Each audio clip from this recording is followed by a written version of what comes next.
tatanggapin ni Daddy. Hindi tayo tatanggapin ng mga taong nakapaligid sa atin. Matalino ka, dapat alam mo na yon. Natatakot ka na hindi ka nila kayang tanggapin? O mas natatakot ka dahil hindi mo tanggap yung sarili mo? Pangarap kong maging doktor ang meron ako. Kapag hindi ko ginalingan, baka mawala pa kayo sa akin. Lang, iwanan. Kahit Kayo kailan. bang dalawa nyo, mahirap mabuhay na mag-isa? Kailangan maghanap kayo. Relasyon, pero komplikado. Ikaw, Agatha. Wala pa po akong karelasyon. Your mom, my wife, died giving Lawrence.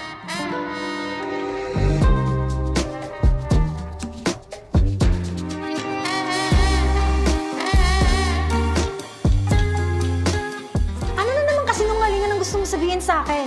Iniintindi kita dahil mahal kita. Manluloko ka. Paano na yung pangako natin sa isa't isa? Na walang iwanan kahit kailan? May I join? Magaling ba si Lawrence? Sino mas magaling sa amin sa kama? Mas mahal mo na ba siya kaysa sa akin? Napapaligaya ka ba niya? Kaya ng pagpapaligaya ko sa'yo?